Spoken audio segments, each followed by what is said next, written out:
Olá, está no ar o 3 a 1. Hoje o programa discutirá a síndrome da alienação parental e as suas consequências. Para explicar o que é isso, participam dessa nossa conversa o advogado de família e diretor internacional do IBDFAM, Paulo Lins e Silva, a cineasta Suzana Lira, a autora do documentário Nada Sobre Meu Pai, e a mestre em Psicologia Social pela UERJ, Ana Alícia Martins e Souza. Nós vamos iniciar o programa apresentando uma reportagem sobre esse tema. A síndrome de alienação parental foi o termo criado pelo psiquiatra Richard Gardner em 1985 para a situação em que a mãe ou pai de uma criança a treina para romper os laços afetivos com o outro genitor. Os casos mais frequentes desta síndrome estão associados a situações onde o fim da vida conjugal gera, em um dos genitores, uma tendência vingativa muito grande. Neste processo, o filho é utilizado como instrumento da agressividade direcionada ao parceiro. Para proteger as crianças e adolescentes deste tipo de violência, foi aprovada em 26 de agosto de 2010 a Lei de número 12.318, que visa combater a síndrome da alienação parental. Segundo o IBGE, na maioria das vezes, o alienador é a mãe, que tem mais tempo para ficar com a criança. Isso porque 98% das guardas de menores são concedidas a ela. Alícia, o que é a síndrome da alienação parental? É importante, inicialmente, situar do lugar de onde eu falo. Eu falo como pesquisadora do Grupo de Pesquisa Parentalidade, da UERJ, um grupo de pesquisa coordenado pela professora Leila Torraca de Brito. A minha dissertação de mestrado na UERJ foi sobre essa temática. Eu venho pesquisando sobre o assunto desde 2006. Bom, então, para definir a síndrome da alienação parental, eu posso dizer que foi um distúrbio infantil definido na década de 80 por um psiquiatra norte-americano chamado Richard Gardner. Segundo Gardner, essa síndrome seria um distúrbio que acometeria crianças que seriam objeto de disputa judicial entre seus pais. Segundo Gardner, essa síndrome seria promovida a partir do que ele chamou de uma lavagem cerebral ou uma programação feita por um dos pais para que a criança rejeitasse ou odiasse o outro genitor. É importante a gente dizer que, na verdade, a síndrome da alienação parental, ela não existe enquanto uma categoria diagnóstica. O grande objetivo desse psiquiatra, do Gardner, foi a inclusão da SAP, porque ela é chamada com essa sigla, SAP, a sua inclusão no Manual Diagnóstico e Transtornos Mentais, o DSM, que atualmente ele está na 4ª versão, está sendo preparada uma 5ª versão que vai ser publicada, a princípio, ano que vem. Então, o grande objetivo do Gardner foi a inclusão da síndrome nesse manual. Mas cabe dizer que, na verdade, não foram promovidos estudos científicos que comprovassem efetivamente a existência desse fenômeno enquanto uma síndrome. Na verdade, pesquisas foram realizadas ao longo do tempo que identificam, sim, o fenômeno de uma aliança parental ou alinhamento. Então, que a gente tem uma série de designações para falar de um fenômeno que se estabelece em muitas situações de litígio conjugal. Deixa eu te fazer uma pergunta assim, bem prática, A família unicelular patriarcal, que é o padrão tradicional das famílias, no Ocidente, principalmente no Ocidente católico, e no nosso caso aqui, com toda a carga aí do período colonial, da nossa herança, vamos dizer assim, da formação do patriarcado brasileiro, ela é hoje minoritária praticamente, porque as famílias se desagregam, os pais se separam, a família continua existindo, mas ela não tem mais essa característica de família unicelular patriarcal. Muitas famílias em que as mulheres encabeçam a família, às vezes não são nem as mães, são os avós, ou a avó, ou avô. Famílias que na verdade, se constituem em dois ramos distintos. 2 casais que se separaram, casaram novamente, tiveram outros filhos, então tem filhos em comum, Como é que fica isso, esse fenômeno diante dessa realidade social? É importante a gente assinalar, né, que hoje muito se fala em família não mais no singular, mas no plural, famílias, né, porque a gente tem uma diversidade de modalidades, de arranjos familiares. Mas a gente também não pode dizer que hoje a família nuclear, patriarcal, ela não existe mais. Ela existe sim dentro dessa diversidade de outros arranjos. Agora, o importante a gente situar nesse caso da dita síndrome da alienação parental é que não é um fenômeno recente. O que eu venho chamando a atenção ao longo do tempo, nos espaços onde eu venho debatendo essa questão, é que, na verdade, um fenômeno que já existia anteriormente, que foi apontado em outras pesquisas, se tornou, a partir da importação desse conceito para o Brasil, esse fenômeno se torna agora uma patologia. Uma patologia que seria da criança. Então, a gente hoje retorna a uma ideia anteriormente de que filhos de pais separados teriam distúrbios mentais. Então, na verdade, entendemos como sendo uma espécie de um retrocesso. E não só os filhos de pais separados. Isso é uma ideia bem reacionária, assim, vamos dizer. Preconceituosa, porque... Pois é, mas durante um bom tempo essa ideia vigorou, que filhos de pais separados seriam problemáticos. E com a síndrome da alienação parental, com a divulgação desse assunto, o que na verdade se está promovendo é que filhos de pais separados hoje passam então a desenvolver uma síndrome.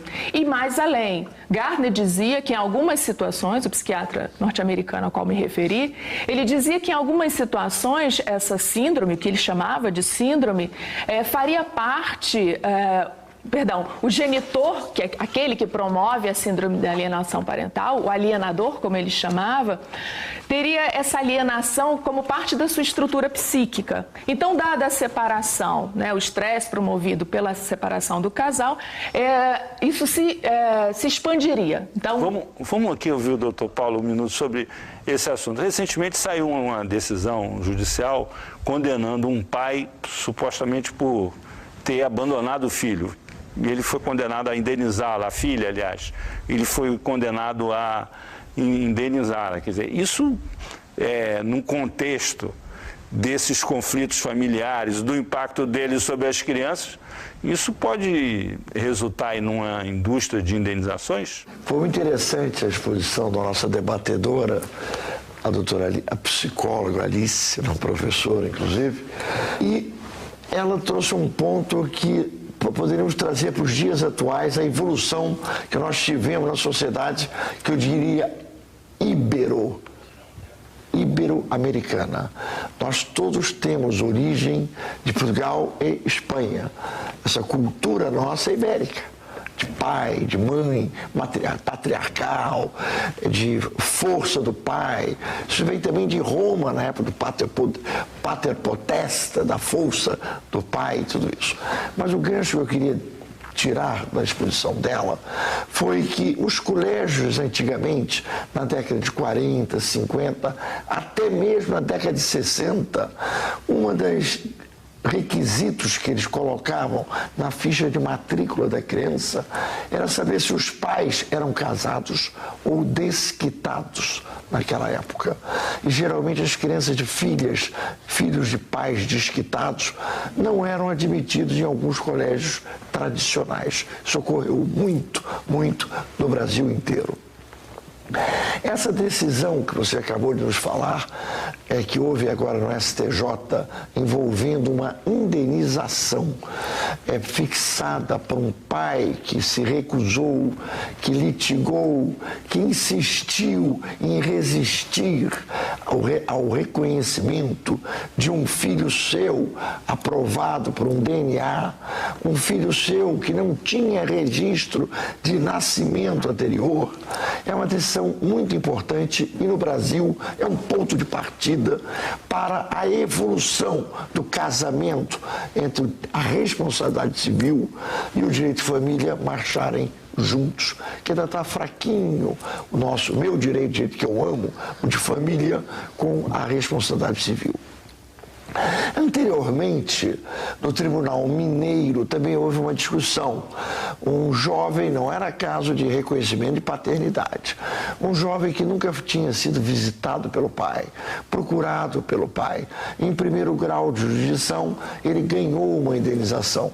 O Tribunal Mineiro rechaçou, no STJ a decisão foi majoritária, contrária, e o Supremo massacrou, não dando qualquer indenização material a este jovem. Mas a jurisprudência está brotando, está nascendo. Eu achei interessantíssima essa decisão, notadamente naqueles que se recusam a reconhecer uma relação biológica quando a criança não teve a relação afetiva. Porque é importante, viu, Azedo, se dividir a origem biológica da origem afetiva, porque no Brasil o afeto é muito mais importante que a relação sanguínea. Suzana, você que fez um filme abordando esse tema, esse assunto veio para ficar do ponto de vista da sociedade, da relação nas famílias, da relação entre o direito e o relacionamento afetivo no âmbito familiar? Eu comecei a fazer o filme porque eu vivo essa questão, né? Eu não conheço meu pai, então parte de um princípio pessoal. Eu fui criada por uma mãe sozinha, né? Que esse termo mãe solteira é um termo um pouco antigo, mas a verdade é essa. Eu comecei a pesquisar o meu filme porque a minha filha de 8 anos me cobrou a figura do avô. É um assunto que eu achava que estava totalmente sublimado lá em casa. Que você já tinha tirado de letra e tal, e aí ela foi fazer... A neta cobrou a imagem do avô. Ela foi fazer um trabalho de escola, para fazer a árvore genealógica e faltava o avô. E, além do avô, faltava muitas folhinhas dos tios, possíveis primos. E, pela primeira vez, eu pude ver de forma concreta o que é o vazio de uma figura familiar, né? Que, nesse caso, era o meu pai. E o que o Dr. Paulo falou agora, que eu achei super interessante, é que no Brasil, realmente, a questão do afeto é mais importante do que qualquer outra coisa. E eu, como filha, vendo algumas decisões e até a maneira como as pessoas cobram essa questão da paternidade, essa questão da família, eu vejo que é de uma maneira muito equivocada. Normalmente, esse pai, quando é chamado para a relação, ele é chamado, às vezes, por pensão, por uma questão apenas jurídica. E a gente, eu acho que é importante, porque são direitos que têm que ser garantidos para os filhos, né?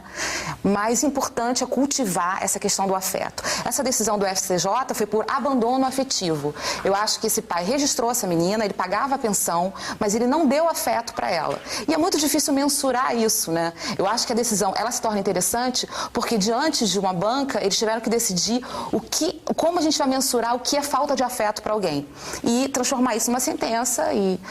Agora, para aumentar a polêmica, agora está evidente o seguinte, que isso às vezes não é uma coisa unilateral do pai, que na maioria das vezes a criança fica com a mãe e não com o pai. O direito, vamos dizer assim, favorece a figura materna quando o casamento é desfeito.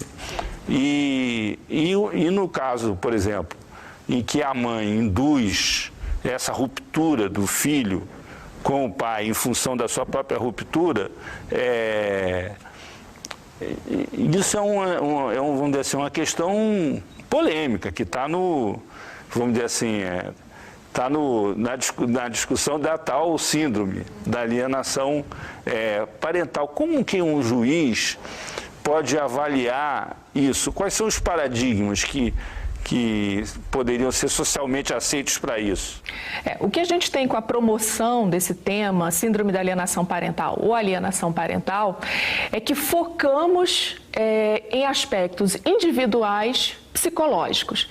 E perdemos de vista, então, uma série de fatores sociais, ideológicos, culturais, políticos, que ao longo do tempo têm promovido esse afastamento do genitor que não detém a guarda dos filhos. Como, por exemplo, eu posso citar a ideia de um instinto materno, né, que tem vigorado ao longo do tempo, e entendemos então que a mulher seria mais apta do que o homem para cuidar dos filhos. Só que por conta de transformações sociais, esses homens também vêm ocupando o seu lugar de exercício da paternidade e pleiteando no judiciário, então, uma maior participação na vida de seus filhos no momento da separação judicial. As mulheres, então, já tendo esse poder que lhes foi delegado ao longo do tempo, não permitem essa aproximação do pai, né? O filho fica numa posição de objeto dessas mães e elas não querem abrir mão, então. E aí, esses homens, então, né, porque é preciso dizer que esse tema da alienação parental, ou síndrome da alienação parental, surgiu no Brasil a partir de uma divulgação promovida pelas associações de pais separados. Essas associações, né, os pais separados, viram na promoção desse tema uma forma de fazer frente ao poderio materno no judiciário. Se a gente pegar os últimos dados do IBGE, mais de 90% da guarda dos filhos é delegada às mães. Portanto, questionamos o enfoque que a lei deu individual e psicologizante, porque a lei ela vem se basear, se você fizer a leitura da exposição de motivos da lei sobre alienação parental, ela vai estar calcada em aspectos psicológicos, só que questionamos que teorias foram essas, né, que se utilizaram. Eu pesquisei sobre o assunto e não há uma teoria psicológica que vai dizer de uma lavagem cerebral da criança. Portanto, na verdade, a gente está questionando essa promoção do assunto no Brasil. Por que acontece isso? O próprio gancho da nossa colega psicóloga, eu vou trazer o Gardner, que foi quem criou em 1980 e pouco, 85. E depois, e na década de 90, veio Douglas Darrow, que também chegou à conclusão que a alienação parental ela é exercida 86% das vezes pela mulher, pela mãe. Isso é estatística. Até na minha vida profissional a gente vê, chega no escritório, o pai, doutor, não consigo visitar, não consigo ver. É raro. Eu nunca tive uma mãe que veio ao meu escritório, doutor Paulo, eu não consigo ver meu filho, meu pai, meu marido não deixa. Porque a nossa cultura, eu volto a repetir, ibérica, ela estabelece que desde o nascimento é a mãe que embala 9 meses, é a mãe que dá luz, é a mãe que amamenta. Então, essa ligação física, afetiva da criança com a mãe, ela vai muito grudenta, muito amor, muita sensibilidade até seus 6, 7 anos. Agora que está brotando dentro da nossa cultura, família, a figura do pai. Mas isso tem uma justificativa. Eu saio até do meu campo direito e entro no seu campo. A mulher do final da década de 60, início da década de 70, ela passou a dar uma contribuição maior à sociedade. Hoje nós temos maior número de juízas, maior número de promotoras, maior número de advogados de família. É muito maior que advogado de família. Então, essa participação efetiva da mulher na sociedade, nós passamos a ter homens que ficam em casa cuidando de filhos, ficam em casa levando a criança ao colégio, voltando com a criança do colégio. E a mulher é executiva. 60%, 70%, 80% da arrecadação financeira do casal naquela família é da mulher. Então nós estamos invertendo um pouco isso que a própria doutora Alice falou, de que associações de pais separados que estão começando a forçar, a pressionar o legislativo, existe claramente. Doutor Paulo, nós vamos fazer um intervalo e voltamos daqui a pouco tratando dessa mudança que está em curso na sociedade brasileira, que é das mulheres mandando, conseguindo cada vez mais posições importantes da sociedade, inclusive a presidência da República. Até já. De volta com 3-1 aqui na TV Brasil, hoje nós conversamos sobre a síndrome da alienação parental. Para explicar o que é isso, nós contamos com a participação do advogado de família, Paulo Lins e Silva, da cineasta Suzana Lira, autora de um documentário sobre o tema, e da mestre em Psicologia Social pela UERJ, Analícia Martins e Souza. Nós vamos retomar a conversa, ouvindo um pouco a Suzana sobre essa questão. Por que as mães geralmente ficam com a guarda dos filhos e, de certa forma, às vezes contribuem com o alinhamento, o afastamento do pai da criança, induzindo, inclusive, a criança a rejeitar o pai. Como é que você, que tem uma experiência, inclusive, pessoal com relação a isso, no filme abordou essa questão?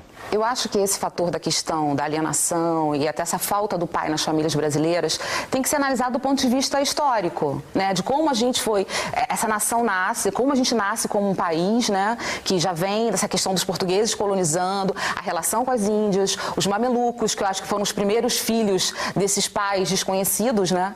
E depois os portugueses com as negras, que nasce essa figura do bastardo dentro das senzalas. E aí esse pai passa a ser uma pessoa inacessível, difícil acesso, né? E aí eu acho que a partir daí, segundo até Gilberto Freire, né? Eu acho que a gente vê isso muito em Casa Grande Senzala. Casa Grande Senzala está aí até hoje. Exatamente, eu acho que é muito contemporâneo. Eu acho que a partir daí essa mulher ela passa a ocupar um espaço muito sem querer, né? De assumir esses filhos sozinha. E aí eu acho que isso é um fenômeno que foi naturalizado no Brasil. Hoje isso faz parte da nossa cultura, infelizmente. E eu acho que a partir disso, algumas mulheres sim se apropriam disso, desse poder, para poder alienar os pais dos filhos. Mas eu tenho que dizer, eu tenho que ser honesta com a pesquisa do meu filme. Eu pesquiso há 7 anos, eu pesquisei em 5 cidades e vejo que, na verdade, a deserção paterna é muito maior do que a alienação parental. Os pais que não querem os filhos é a maioria hoje no Brasil. Então, as mulheres sofrem muito com isso ainda. Então, eu não posso dizer assim, eu acho que esse tema da alienação parental, inclusive essa decisão do STJ foi de abandono afetivo do pai. Apesar dele ter alegado que a mãe não permitia, foi uma coisa que não colou e o que prevaleceu foi que realmente houve um abandono ali. E isso é o que normalmente acontece. Essa discussão é importante porque as políticas públicas, principalmente as políticas compensatórias de apoio aos mais pobres, inclusive agora, essa semana, foi lançado um programa de proteção à criança pelo governo federal, em que o foco é atender vamos dizer assim, as famílias mais carentes. A política pública, ela privilegia a mulher em todos os aspectos. Por exemplo, as casas que o governo faz, elas são casas que ficam em nome da mãe. O cartão do Bolsa Família fica em nome da mãe. O dinheiro para a criança vai para a mãe. Quer dizer, mas isso tem uma cultura. Isso é uma cultura ou é uma necessidade? Isso é cultura. Eu acho que isso é cultura. Não é uma necessidade da realidade social? Eu acho que sim. Eu acho que a gente muito pode pensar que essa deserção paterna, como a Suzana está dizendo, ela, na verdade, sim, ela é resultado de fatores culturais, mas a gente está falando de uma deserção paterna biológica. Não quer dizer que não haja pai para essas crianças. Porque entendemos que a paternidade ela é construída culturalmente. Ela não é dada pelo vínculo. O que o dado biológico vai dizer é da nossa sequência de genes, o DNA, os estudos da genética estão aí para isso. A paternidade ela é construída de forma sociocultural. O jurídico, o fator legislativo é quem vai dar sustentação ao exercício dessa paternidade, assim como da maternidade. Mas espera aí, é uma contradição. Quer dizer, do ponto de vista do direito, a legitimidade da paternidade hoje é dada, até porque a ciência permite que se faça isso, pelo aspecto biológico. Quer dizer, se vier o DNA, provando que é pai, o sujeito tem que assumir a responsabilidade de pai. Não. Hoje acabou isso. Hoje a jurisprudência no Brasil inteiro, entre o lado medical, o lado biológico, entre a relação de que o DNA foi positivo, este é o seu pai, prevalece o que? O lado socioafetivo. Porque quem lhe criou foi o marido da mamãe. Quem que lhe registrou como filho foi o marido da mamãe. Com quem que o senhor vive? Com o marido da mamãe.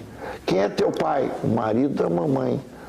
Sim, mas quando o filho entra com uma ação indenizatória pedindo reconhecimento de paternidade e prova com DNA, qual é a decisão da justiça? Socioafetividade. Socioafetividade. Mas a gente está falando de gente que não tem pai. O que você está colocando, que eu entendi, é uma pessoa que não tem pai nenhum, né? Nem constitucionalmente. Se a pessoa não tiver pai no registro de nascimento, sim, e não teve o reconhecimento da sua certidão feita por ninguém e viveu a sua vida lá com a mãe, com um companheiro, com outro companheiro e tal, e ele pretende buscar a sua relação de origem biológica, aí ele vai buscar no DNA e vai conseguir, desta feita, a sua identificação para efeito de registro. Nós temos uma pergunta de telespectador sobre esse assunto. O machismo e o alcoolismo têm sido a causa de muitas separações e ausência dos pais das famílias. É comprovado isso? Isso é comum realmente na maioria dos estados brasileiros onde há incidência dessa situação?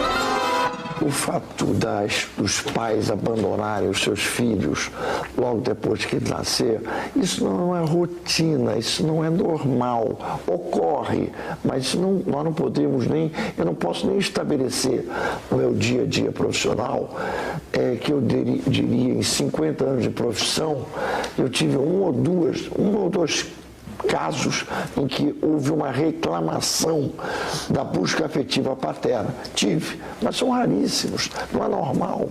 Isso passa para a exceção dentro da nossa cultura. O que é anormal? Normal é o pai estar mal ou bem vendo os seus filhos, mal ou bem separado, participando no Natal, no Ano Novo, no aniversário, Dia dos Pais, Dia das Mães, dia do aniversário da criança, levando um presentinho, fim de semana sim, um fim de semana não, ou uma vez por mês, quando um horário distante. Isso é a rotina. Suzana, você está aí quieta aí para falar. Quieta, porque na verdade eu trabalhei com classes mais baixas, que é a maioria, infelizmente, do nosso país. E assim, eu acho que no consultório do Dr. Paulo realmente deve ser assim. Mas a realidade brasileira não é essa. Você vai nos presídios hoje, mais de 80% dos detentos nunca conviveram com a figura paterna de modo algum.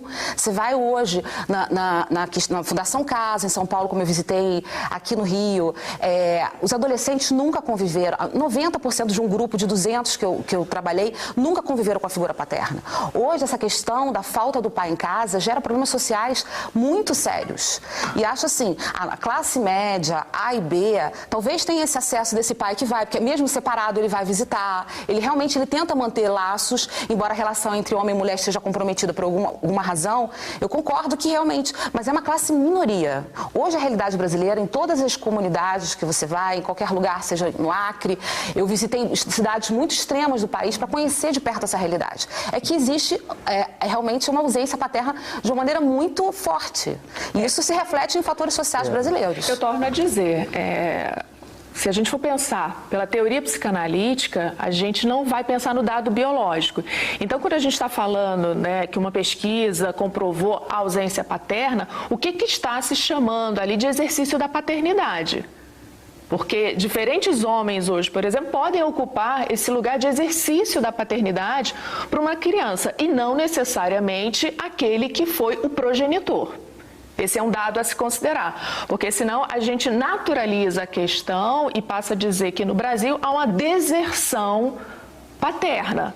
Mas se a gente for examinar a dinâmica dessas famílias, você vai encontrar diferentes homens ali que exerceram a função paterna, o que é bem diferente de pai biológico, assim como mãe biológica, assim como a gente também pode falar de uma função materna. Não necessariamente aquela mãe que deu à luz a criança vai exercer o lugar de mãe na vida desse pequeno. Olha só, do ponto de vista assim, da imagem mais tradicional e antiga que se tem, quer dizer, o padrasto era o pai, vamos dizer assim, em geral autoritário, que maltratava, que rejeitava, que a criança, na primeira oportunidade, se mandava de casa e tal. Isso não é mais assim?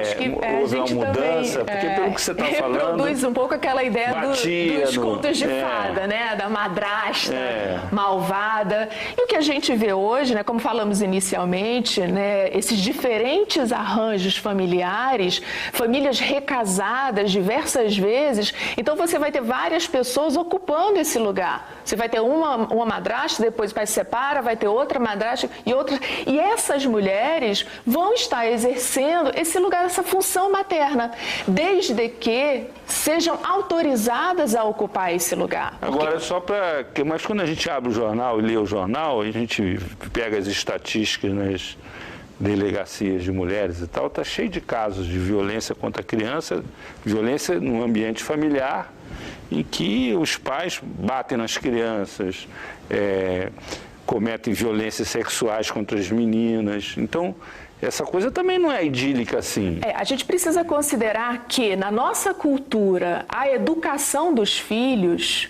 passou muito pela questão do castigo físico.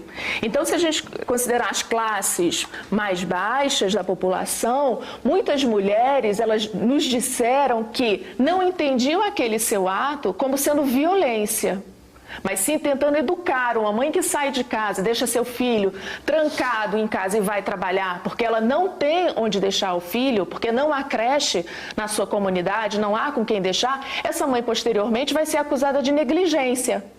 E muito facilmente ela pode perder o poder familiar e ter seu filho colocado para adoção. Então é preciso considerar as políticas públicas, os fatores sociais, culturais, que colocam homens e mulheres nesses lugares e hoje são vistos como violadores, agressores, alienadores. A gente vive um contexto sociocultural hoje que promove essa ideia do agressor. E aí, então, a gente tem que punir o agressor, não considerando, eu torno a dizer, isso é importante, os diferentes fatores que promovem esse afastamento ou violência. Está com alguma coisa, alguma história para contar aí, né? Eu outro dia estava em pleno shopping ali em São Conrado, passeando com a família num domingo, aí eu vi uma criança fazendo birra.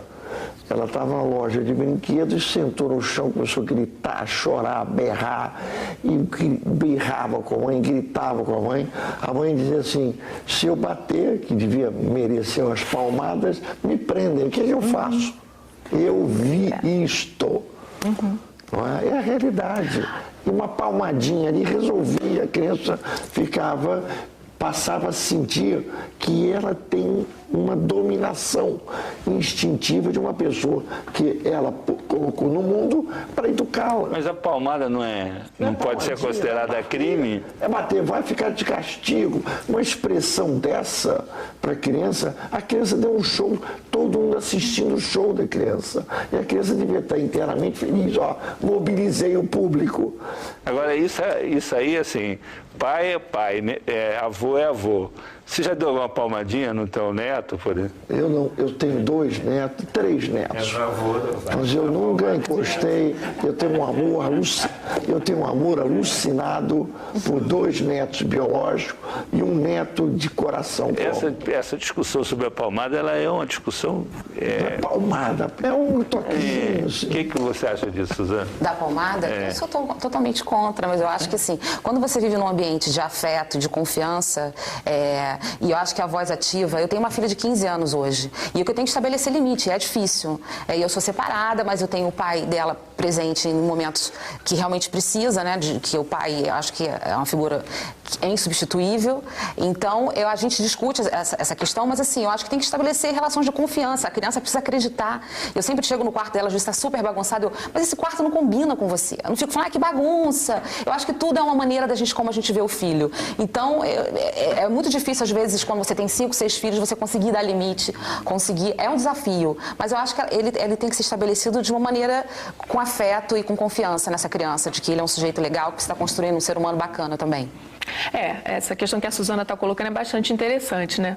Porque ao mesmo tempo em que o legislador diz que aquele pai ou mãe que agride, que bate na criança, né? Ele é um agressor, ao mesmo tempo a gente não tem políticas públicas, não tem campanhas que fomentem o exercício de uma paternidade, a igualdade de direitos entre pais e mães.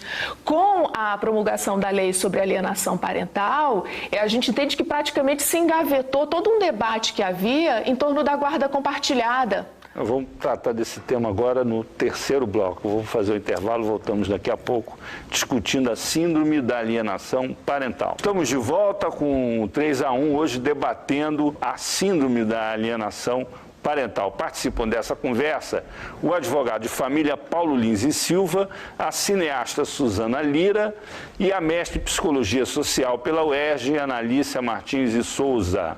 Analícia, você estava falando da guarda compartilhada das crianças. Como é que seria isso entre pais separados? O que a gente percebeu nas pesquisas, né, que temos realizado ao longo do tempo, é que a guarda compartilhada ela seria um excelente dispositivo no sentido de aproximar mais esse genitor que não detém a guarda dos filhos. É importante dizer que esse afastamento não é só do homem-pai, que é o genitor não guardião. O que a gente percebe nas pesquisas é que, independentemente do gênero, aquele que é chamado de visitante vai se afastar, porque a gente, nas pesquisas, vemos que mulheres na condição de visitante têm as mesmas reclamações dos homens nessa condição. Portanto, esse afastamento não é só do homem, mas também da mulher na mesma condição. Então, a guarda unilateral, ela propicia esse afastamento do genitor não guardião, ao mesmo tempo em que colabora para o fortalecimento dessas alianças entre o genitor que detém a guarda dos filhos. Doutor Paulo, vamos tratar da situação assim hipotética. Você tem um casal separado. A mulher ficou com a guarda da criança, casou novamente e, progressivamente, a função afetiva paterna foi sendo substituída pelo novo parceiro. Mas isso não significa que o antigo parceiro abra mão de exercer essa paternidade afetiva, não só biológica. Como é que essa questão é tratada do ponto de vista assim, jurídico? Nós temos dois conceitos, da alienação parental e agora, levantada aqui pela Analícia, a guarda compartilhada. Como compatibilizar isso? Eu me coloco entre os estudiosos do direito de família no Brasil, dentro do grupo que não harmoniza muito bem a expressão guarda compartilhada dentro das terminologias jurídicas. Se confunde guarda compartilhada com o exercício do poder familiar, o antigo patropoder, e com critério de visitação. Todo pai e toda mãe, eles têm o exercício do seu poder familiar. Ele pode ajudar a escolha de colégio, a educação, orientação religiosa. Isso se chama poder familiar. Então, o que se discute? Não, eu tenho a guarda, eu quero dividir a guarda. Essa divisão já existe, que é o poder familiar. O que a pessoa quer dividir é o critério de visita, ficar mais tempo com um, mais tempo com o outro, ou dividir os dias de visitação. Eu estou nessa teoria e tem muita gente que segue. Essa questão da guarda da mãe com relação às crianças, enquanto elas são crianças, é uma coisa mais fácil de se administrar, da própria mãe administrar. Mas quando elas chegam na adolescência, muda muita coisa. A adolescência exige mais a figura paterna, a relação de poder da mãe em relação ao adolescente é colocada em xeque, ela começa a procurar o pai para fazer uma espécie assim de contrapoder em relação à mãe, ao desafiar a mãe, tentar flexibilizar as regras do jogo. Como lidar com isso? Suzana, você que administra isso em casa agora com a tua filha de 15 anos, como é que é isso? Eu digo o seguinte, é a figura do pai, e eu não gosto nem de falar figura, porque é o pai, né? O pai biológico da Pilar, que é o Daniel, o padrasto dela, que é o Tito, ambos dividem comigo essa tarefa que é educar essa menina. Então eu acho super importante esse olhar masculino, e ela precisa dessa referência. Às vezes ela tá, gostando de um menino, e ela precisa ouvir do homem uma opinião. Então eu acho que a gente tem que valorizar essa figura e trazer essa figura cada vez mais, esse pai, seja ele o padrasto, seja ele o pai biológico, para essa criação, sabe? Eu acho que as mulheres precisam conquistar e abrir esse espaço para que essa igualdade parental ela realmente se estabeleça, para que, na verdade, o bem-estar do seu filho esteja acima de tudo, né? Eu acho que, às vezes, as pessoas, por problemas de relação homem-mulher, confundem muito a relação do filho com esse pai.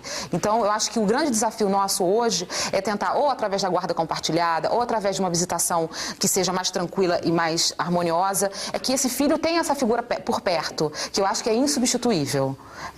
Eu acho que o papel das novas famílias, eu acho muito legal de você agregar novas pessoas à sua vida. Mas eu acho que esse pai que está vendo a mulher casando com outra pessoa, não deve olhar esse novo homem como pai do seu filho, mas sim uma pessoa que também vai te ajudar na tarefa de cuidar dessa criança. Mas esse papel ele não deve delegar a ninguém. Nunca. Como é que isso se encaixa aí na teoria da guarda compartilhada? O que a gente viu com as pesquisas sobre jovens adultos, filhos de pais separados, é que eram diferentes vivências desses jovens, né? Muitos se sentiam abandonados pelo pai, muitos não tinham esse vínculo, alguns já tinham colocado, né, o padrasto no lugar. Então, o que a gente pode perceber é uma diversidade de respostas com relação a esse momento da separação, né? E o que a gente percebe também é que a guarda compartilhada, ela poderia ser, sim, um importante dispositivo no sentido do pai e da mãe estarem dividindo essas responsabilidades. Mas o que aconteceu, infelizmente, é que com a promulgação da Lei da Guarda Compartilhada em 2008, né, a gente teve um intenso debate, foram muitos anos de discussão até alcançarmos essa lei. Finalmente, quando ela é promulgada, o que acontece? As associações de pais entram com um novo projeto de lei, o projeto da alienação parental. Então, passa-se de uma coisa para outra rapidamente, quando, na verdade, a gente precisaria ainda estar promovendo esse debate junto à população, né, divulgando esse assunto amplamente. Como fazer a guarda compartilhada? O que é a guarda compartilhada? Né, porque aí deixa de existir as categorias de guardião e visitante. Com a guarda compartilhada, ambos os pais passam a dividir as responsabilidades, a educação por essa criança, a educação dessa criança. Só que com a questão da alienação parental, o que a gente viu foi que o foco agora foi colocado por uma questão individual e patologizante das relações familiares. Então, uma mudança de cultura que poderia ter sido alavancada com a difusão do tema da guarda compartilhada foi colocado à sombra. E agora a gente promove a alienação parental. Olha, nós temos uma pergunta que tem tudo a ver com isso, mas vamos dizer assim, dando um passo adiante. Vamos ouvir a pergunta do telespectador. O que os senhores consideram responsabilidade do Estado nessa relação de pai e filho? Até que ponto, vamos dizer assim, é uma intromissão, quando você começa a estabelecer regras muito rígidas do ponto de vista do direito familiar para a convivência entre os pais e os filhos? Até que ponto isso é uma intromissão indevida do Estado ou não? Porque isso acaba vamos dizer assim, quem acaba decidindo isso é o juiz, quando há conflito. Quando as pessoas chegam num acordo, não tem problema, mas quando não há acordo, quem vai decidir é o juiz. Hoje em dia, inclusive, nós com a nova lei do divórcio, né, já não se pune, já não é motivo de condenação no juízo de família para se obter o divórcio. Você não tem mais o divórcio sancional. Você obtém o divórcio, se decreta o divórcio no juízo de família. Se você quiser discutir culpabilidade, vai para a jurisdição civil, saber se a culpa é desse ou daquele, e vai receber indenização lá. Nós não trabalhamos mais com esse foco foco no direito de família em si.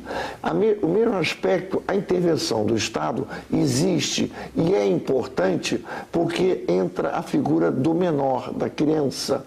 Então o Estado vem, através do Ministério Público, através do magistrado, buscar o que nós sempre colocamos como tábula rasa, a expressão interesse da criança, é onde ele tem que buscar. E daí nós, advogados, hoje, buscamos quem para nos auxiliar? A ciência dela.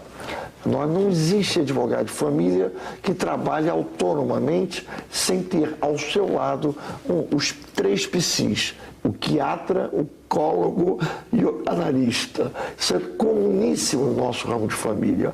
Agora, para polemizar mais e complicar mais a discussão, a situação, por exemplo, nova que se criou agora com relação à questão sexual, quer dizer, o casamento gay, homem com homem, mulher com mulher, a mulher que se separa do marido para viver com outra mulher, o homem que se separa da mulher para viver com outro homem, os filhos, de que tem filhos, como é que essa coisa é tratada do ponto de vista formal, do ponto de vista legal, com relação à criança? Isso já está se adaptando. Eu já tenho visto no meu dia a dia profissional casais gays com filhos advindos da outra união. Ela teve 2 filhas do primeiro casamento, se desfez do seu casamento e ela hoje convive com outra mulher e todo mundo convive numa boa, ótima. Eu já atendi uma senhora que ela me disse, olha, que minha filha, mas eu tenho uma relação homoafetiva com outra mulher e minha filha ao lado, tudo bem, numa boa. Eu já tive problemas mais sérios, eu vejo problemas mais sérios na relação homoafetiva masculina, que a mãe, aí vem a mãe, não quero que convívio nenhum, a mãe passa a ser uma discriminadora, entra a alienação parental também. Aquele aspecto que eu contei do 86% da figura feminina. A mãe, não quero que você visite, que você saia com o seu pai e o namorado dele. E ainda mais num dia que você me contou, que era dia dos namorados, foram comprar um presente para o namorado do seu pai, você vai juntar, escolher. Não, mamãe, eu não escolhi, eu fiquei de fora da loja e os 2 ficaram lá escolhendo o presente. Aí marca a hora no escritório para discriminar, para fazer isso tudo. Isso nós estamos no momento com esta evolução, não é só no Brasil não, no mundo inteiro, já conseguindo adequar dentro da estrutura chamada família essas relações homoafetivas. E o problema agora aqui para analista, e o problema do jovem gay na sua relação com o pai e com a mãe? Porque a tendência majoritária é ver a rejeição, né? Mas aí... Somente do pai. Nessas situações, a gente orienta a família, né, a discutir as relações, a dinâmica familiar, os preconceitos, esses diferentes fatores que estão intervindo ali. E escapar de uma visão dicotômica, né, que está sendo, na verdade, promovida pelo próprio Estado. O Estado, com o objetivo de proteção, está, na verdade, excedendo-se nas suas intervenções e promovendo aquilo que a gente chama de uma judicialização das relações. Da palmada. Se esse pai, por exemplo, não aceita esse filho como homossexual, esse pai vai ser acusado o quê? De homofobia? Se essa mãe se separa desse pai e exclui esse homem-pai, essa mãe agora vai ser acusada de alienadora?